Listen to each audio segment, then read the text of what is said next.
This is Daily Blast Live. We're talking about what you're talking about. Get real. No. This Just is stop. a sham. It's finally here. Drum roll. Welcome to DBL. Happy Wednesday, y'all. Yes. Hey. Hump day. I was waiting for it. Yeah, you were.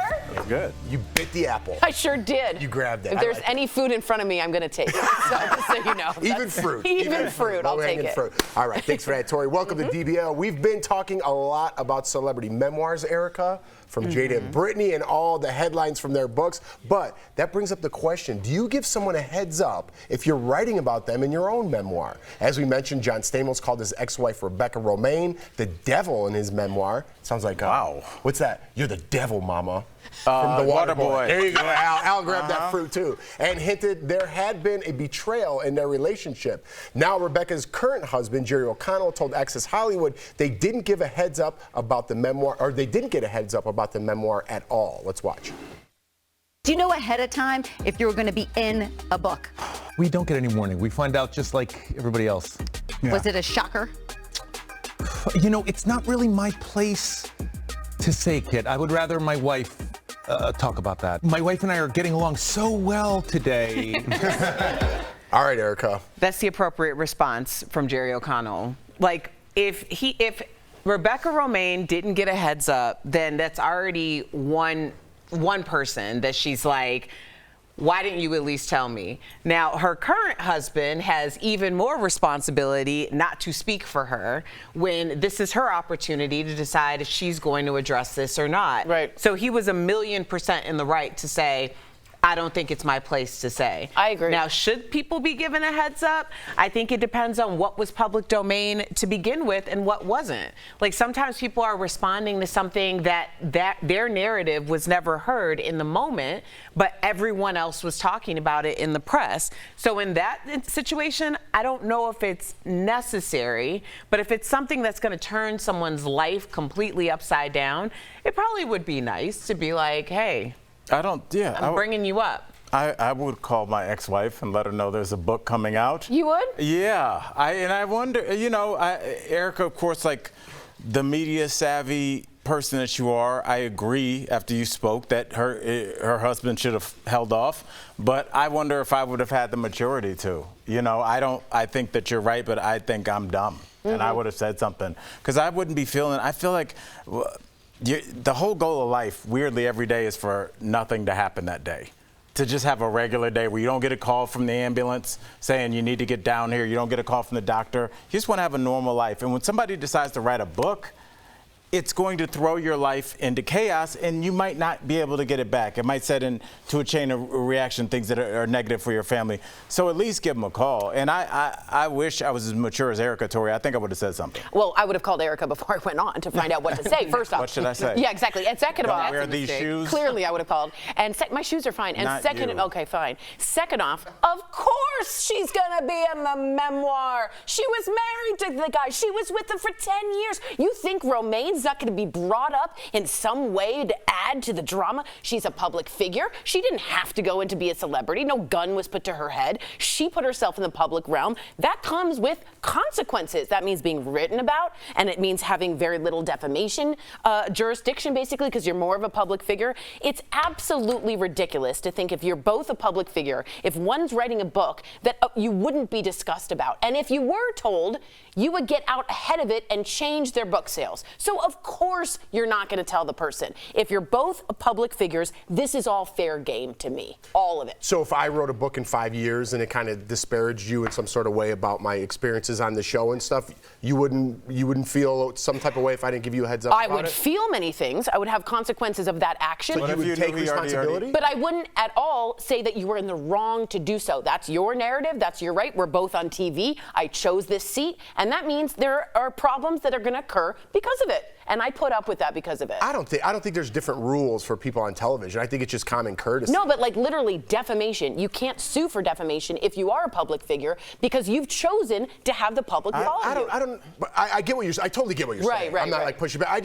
I don't feel that way about myself. Morally. I don't feel special when I go out because I'm on television. I'm just respectful to everybody all the time. Especially and I think your wife. Just because you're on television for your job doesn't mean you're not the same guy if I was working at Home Depot.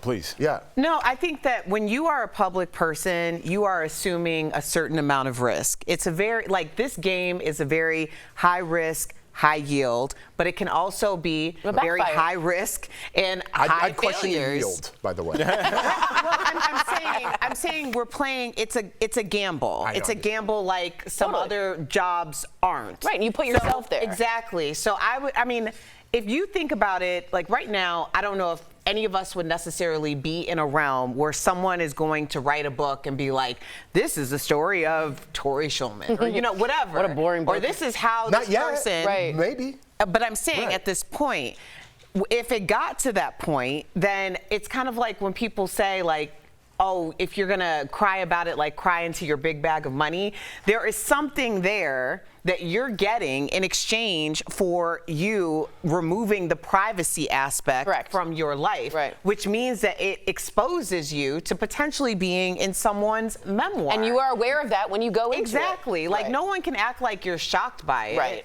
No, I totally get it. Right. I'm just coming from the point of view. He called her the devil. It's not a big deal. Right, Be but like, hey, Rebecca, remember we broke up?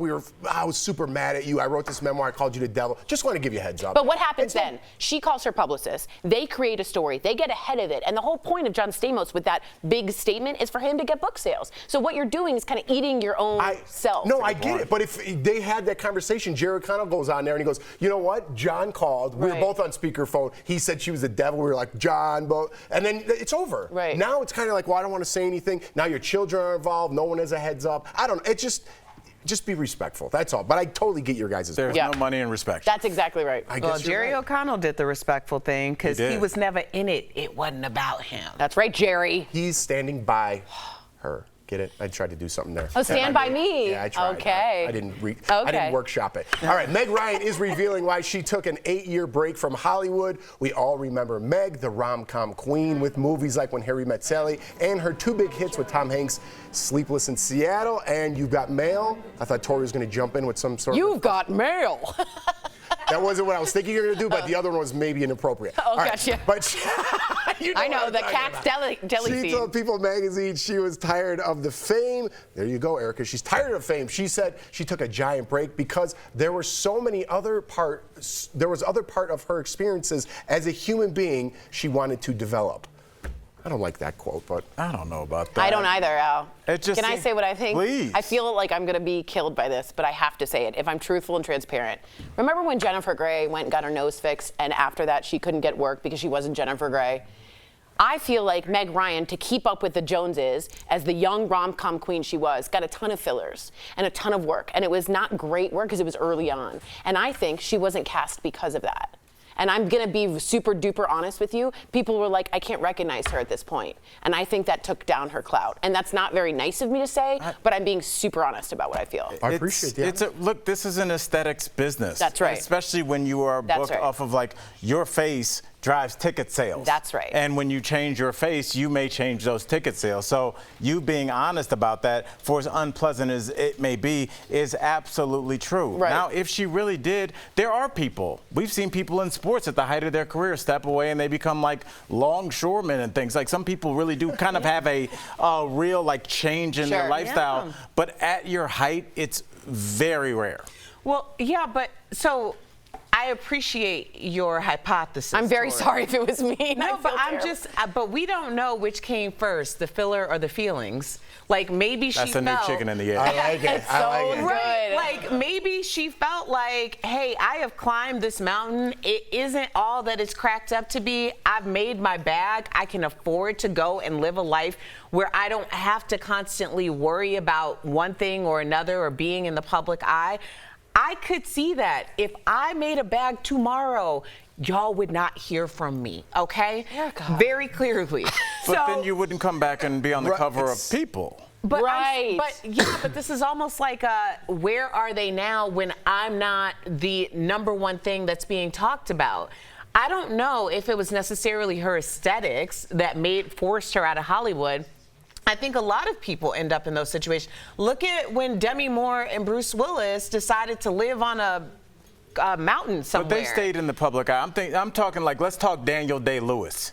The best He becomes actor a on the cobbler planet, in and he Florence. went That's right. away. Yeah, right. He's not doing a People article. That's what I'm talking about when you change your life. With no and fame, you really, right, yeah, so right. like, the fact that you're back kind of says that you want to be in it, and everybody wants to be in it. We're on television right now, so there's no shade in that. I'm just saying that's what makes me dispute the narrative a little bit more. It sounds like she does want to come back in some aspect. Yeah, maybe she changed her mind, and that's fine It's too. a great craft. Maybe she loves the craft. I'm sure she does. And the It's spotlight. okay to take a break. A lot of people feel like they can't, and Yeah. maybe that's all she did. Yeah. Okay. All right, guys, quickly before we go, we want to remember actor Richard Roundtree, but not quickly. He's best known for his iconic role as Shaft. He passed away at the age of 81 from pancreatic cancer. His performance in the 1971 film earned him a Golden Globe nomination. He went on to play Detective John Shaft in 2 other movies and also the TV series. He also played Sam Bennett in the 1977 miniseries Roots, along with LeVar Burton and John Amos.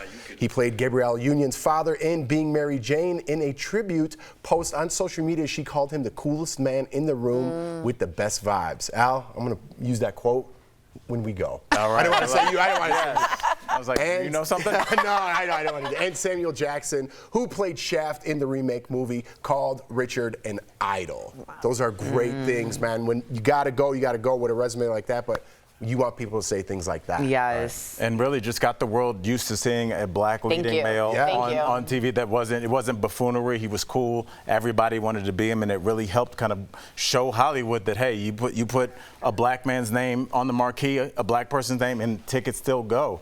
So, I mean, shout out. What a career. Pioneer. What a life. The coolest man in the room. Totally. Talking about Shaft. He's a bad man. Coming up on DBL, a tearful tribute to Dancing with Stars judge Len Goodman. Yeah, he passed I'm away. sorry. I apologize. I was giving Jason Mraz tickets right now, and my mind was in Dancing with the I Stars feel and you. Jason Mraz, so I apologize. Thank you. And Chris Pratt starts a relatable parenting debate over how long to keep childhood trophies. I like it. Coming up.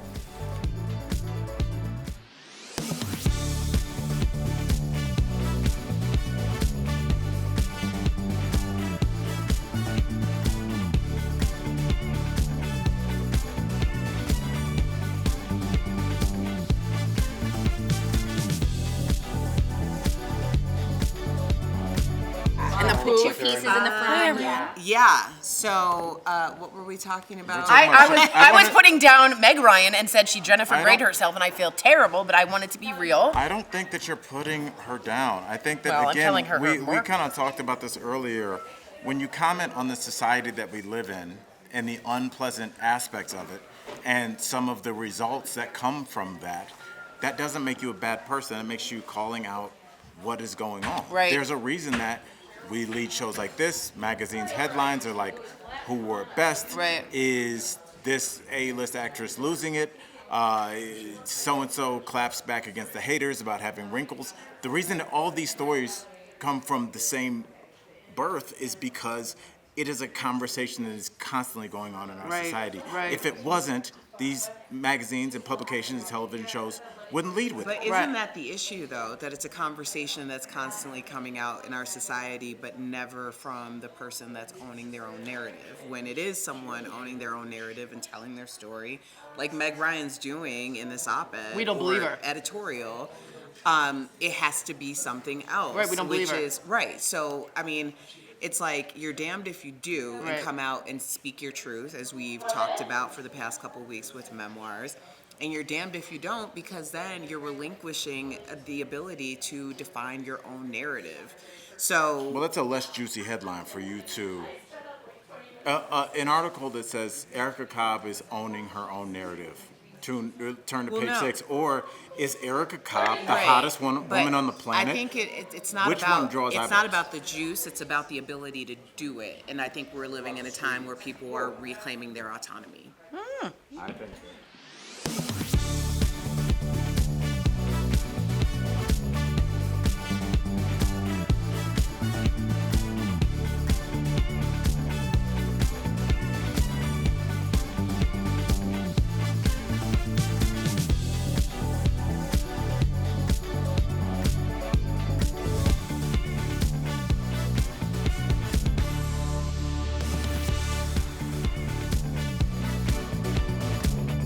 Speaking of Dancing with the Stars, Twinkle Toes over there. I just heard his feet. He was and it gliding. sounded like a ballet dancer Yeah. that just like in the middle of the night he gets up just to dance for himself. Step ball That's what change. it's- yeah. Shout out to Step Rob. out Yeah, look chair. at those moves.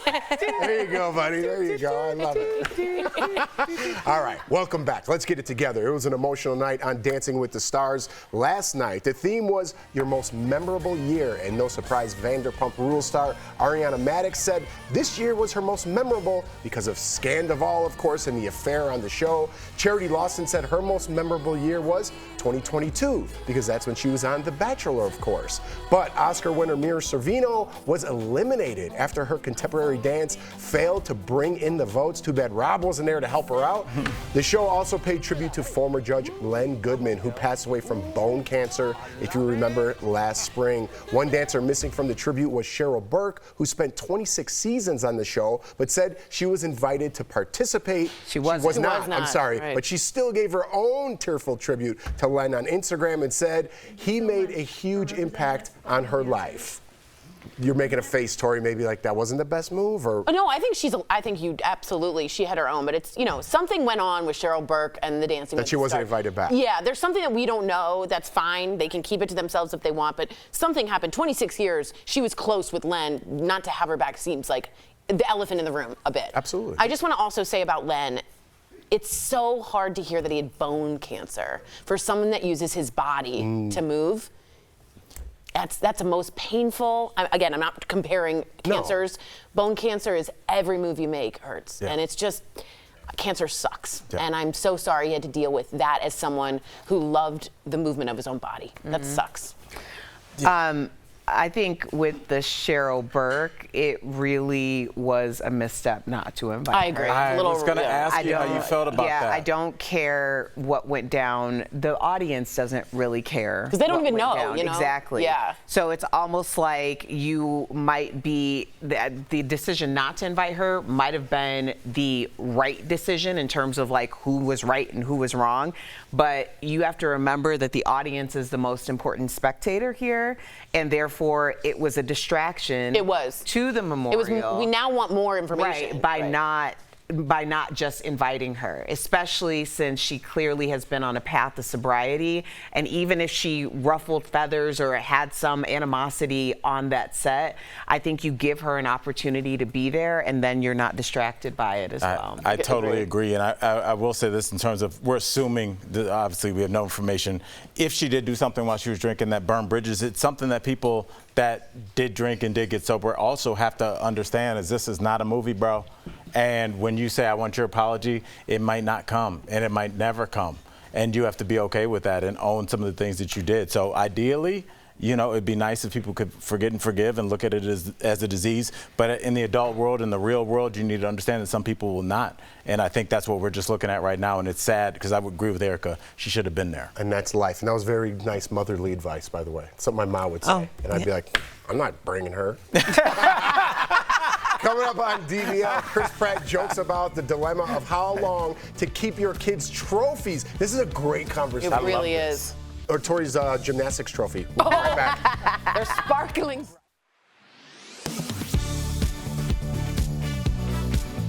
It seems like members of Congress are constantly fundraising, filling their campaign war chests for the next election. But what happens to that money if they decide not to run again? Verified viewer Karen wanted to know, can politicians do whatever they want with leftover campaign funds? So Karen, let's verify. Our sources are the Federal Election Commission and the Code of Federal Regulations. When they decide to leave office, federal politicians have a lot of flexibility when it comes to their war chests.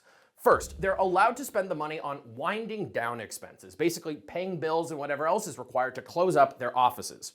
Some choose to issue refunds to individual donors. Some choose to do nothing with the money in case they decide to run again later. Politicians are also allowed to donate the money to charity, or they can donate it to other politicians, though the amount they can donate is capped at a few $1,000s per candidate. They can donate unlimited money to their party through their state, local, or national committees. Or they can essentially convert their war chest into a political action committee, which allows them to spend the money more freely later on. But they are not allowed to spend campaign dollars for personal use. The money can't just be deposited in their bank accounts or used to pay their mortgages. So we can verify, no, politicians cannot do whatever they want with leftover campaign funds. That doesn't mean they don't try, though. A 2018 investigation by our sister station, WTSP, and the Tampa Bay Times found numerous instances in which campaign money was spent on sports tickets, expensive meals, liquor, or doling out checks to friends and family. Following the report, some of these campaigns were investigated by the FEC. With your Verify, I'm Casey Decker.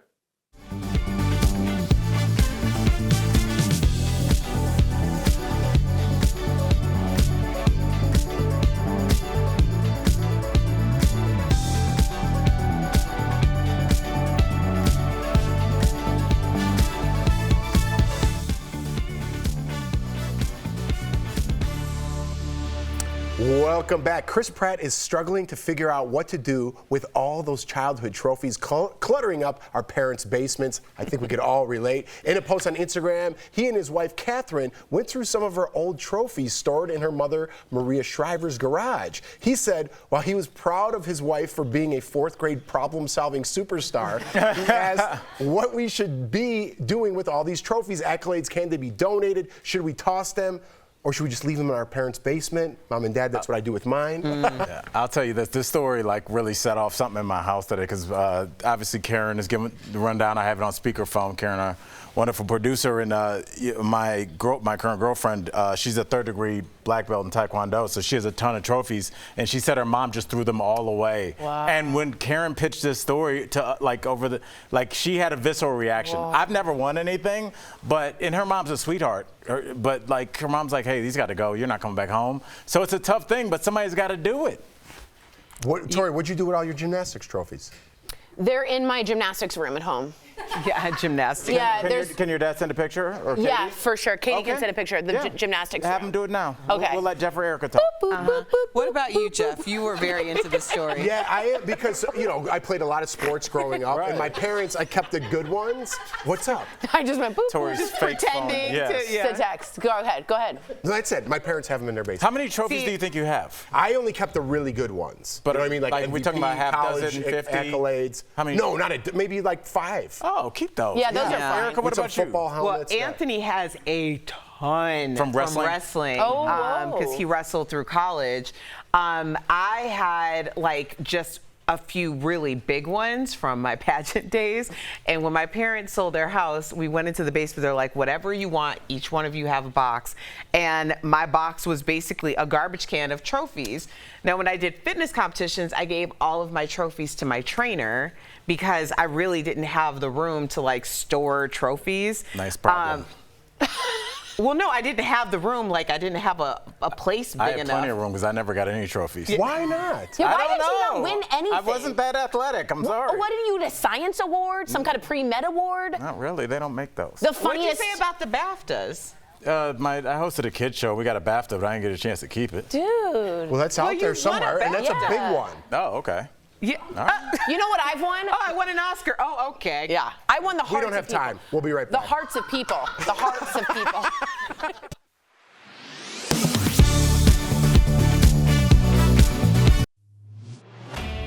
The question comes from Crem2 viewer Douglas, who asks, are private-owned community apartment tenants allowed to display political flags, signs, etc. from balconies and windows?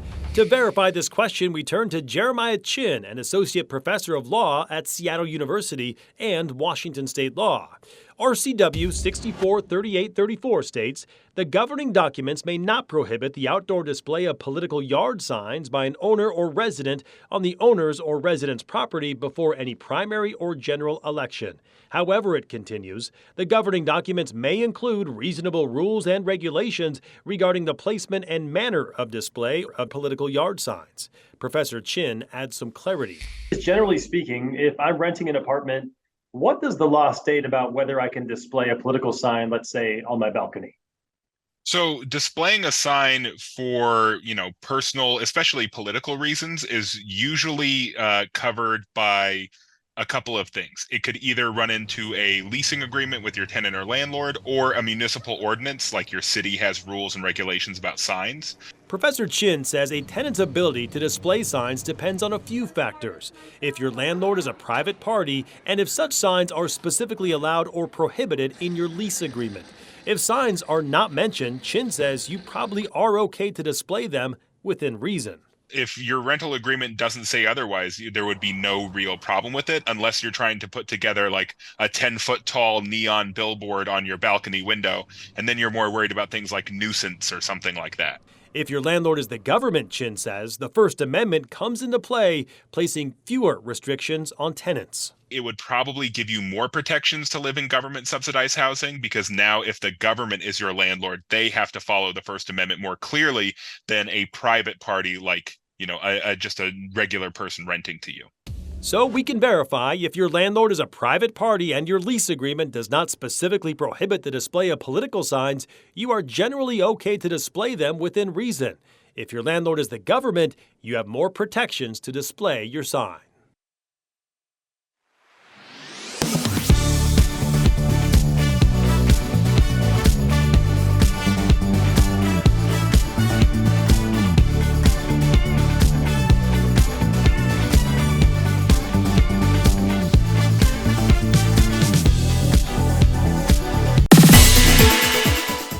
An explosion of home smart devices could threaten U.S. national security. Let's connect the dots. From thermostats to doorbells, almost everything is connected to the internet. And leaders say they could have a tie to China. It's all thanks to a growing Chinese-made cellular module that allows devices to connect to the internet. And experts warn the consequences could be devastating, including cranking up AC units to shut down the power grid or taking control of self-driving cars. Now regulators are trying to protect you so you know what you're buying. The FCC working to add a label that signifies a product meets widely accepted cybersecurity standards, all to keep both consumers and U.S. infrastructure secure. And that is Connecting the Dots.